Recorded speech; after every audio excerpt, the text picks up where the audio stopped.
बुद्ध प्रेरणा में आज कहानी है भारत का संविधान लिखने वाले बाबा साहब डॉक्टर अंबेडकर की। जय भीम। अभिवादन स्वीकार करिए आंचल बौद्ध का। मैं लेकर आई हूँ बाबा साहब अंबेडकर के जीवन संघर्ष से जुड़ी कुछ यादें और कुछ ऐसी बातें जिनसे मैंने भी प्रेरणा ली। बाबा साहब अंबेडकर और महात्मा कहलाने वाले गांधी के बीच कभी नहीं बनी। दोनों महापुरुषों के बीच कई मुलाकातें और बातचीत हुई, पर अपने विचारों के बीच की खाई वो कभी नहीं पाट पाए।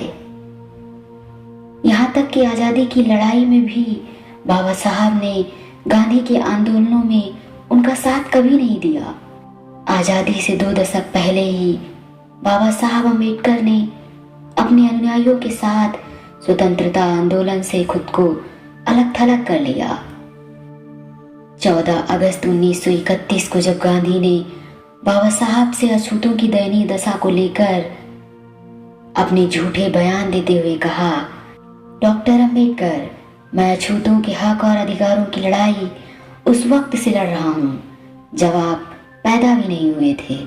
मुझे ताज्जुब है कि इसके बाद भी आप मुझे दलितों का हितैषी नहीं मानते। दलितों को लेकर आपके मन में मेरे लिए इतना जहर और कटुता क्यों है?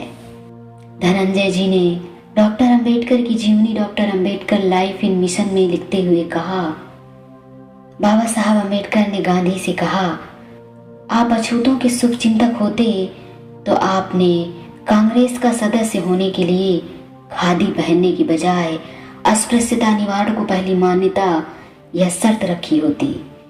किसी भी व्यक्ति को जिसने अपने घर के कामों में एक भी अछूत कारीगर या महिला को नौकरी ना दी हो, या उसने कभी भी एक अछूत व्यक्ति के हाथ से बना भोजन ना किया हो, तो आपको उसे कांग्रेस सदस्य बनने की अनुमति नहीं देनी चाहिए थी। बाबा साहब डॉक्टर अंबेडकर ने गांधी से आगे कहते हुए कहा कि आपने अभी तक एक भी ऐसे सदस्य को कांग्रेस से निष्कासित नहीं किया जिसने मंदिर में जाने पर अछूतों की पिटाई की हो। आप सिर्फ और सिर्फ अछूतों के प्रति लगाव का एक झूठा दिखावा करते आ रहे हैं। यही अंतर है कि आज गांधी की यादें पूरे बहुजन समाज ही क्या, पूरे भारतवर्ष से जा चुकी हैं, लेकिन बाबा साहब डॉक्टर अंबेडकर भारत ही क्या, देश दुनिया में पूजे जाते हैं। उन्हें कहा जाता है सिंबल ऑफ नॉलेज, विश्व रत्न, भारत रत्न, विधि निर्माता, कानून मंत्री, संविधान निर्माता, आदि अनंत नाम है बाबा साहब अंबेडकर के। हमारे बाबा साहब डॉक्टर अंबेडकर बाग बगीचे, कुत्ते पालने और पढ़ने के बहुत ही शौकीन थे।